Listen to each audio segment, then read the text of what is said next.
the Earth takes up less than a single pixel in that image. Yes.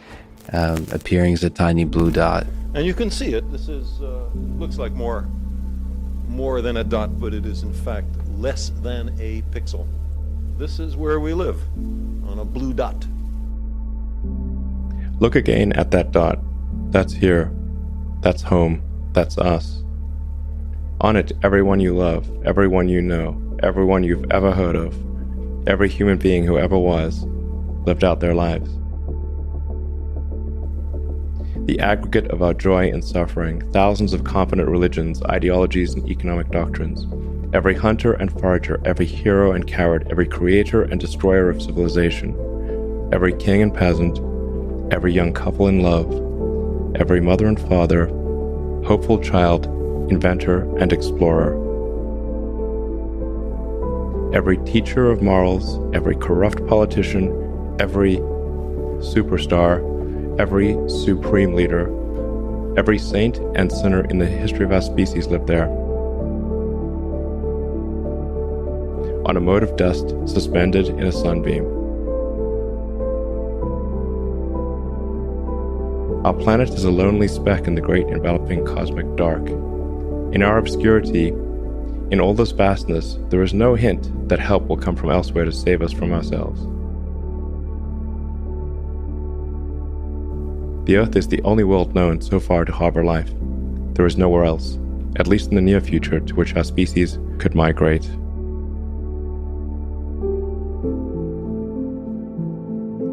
Everything we've ever known and done is on this tiny blue dot.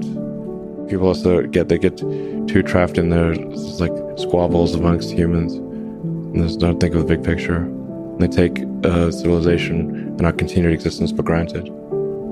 They shouldn't do that. Look at the history of civilizations. They rise and they fall. And now, civilization it's globalized. And so civilization, I think, now rises and falls together. There's not geographic isolation. This is a big risk. Things don't always go up. That's an important lesson of history. And I wonder how many dead one-planet civilizations there are out there in the cosmos that never made it to the other planet and ultimately extinguished themselves or were destroyed by external factors. Probably a few. It's only just possible to travel to Mars, just barely. It's funny, the universe appears to be 13.8 billion years old. Earth is like 4.5 billion years old. In another 500 million years or so, the sun will expand and probably evaporate the oceans and make life impossible on Earth, which means that if it had taken consciousness 10% longer to evolve, it would never have evolved at all. Just 10% longer. And I wonder how many dead one-planet civilizations there are out there in the cosmos that never made it to the other planet and ultimately extinguished themselves or were destroyed by external factors. Probably a few. It's only just possible to travel to Mars, just barely. If G was 10% more, wouldn't work really.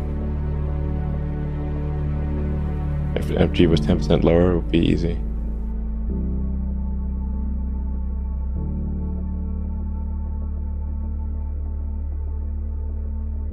That's where everyone you know and everyone you ever heard of and every human being who ever lived out their lives. It's a very small stage in a great cosmic arena.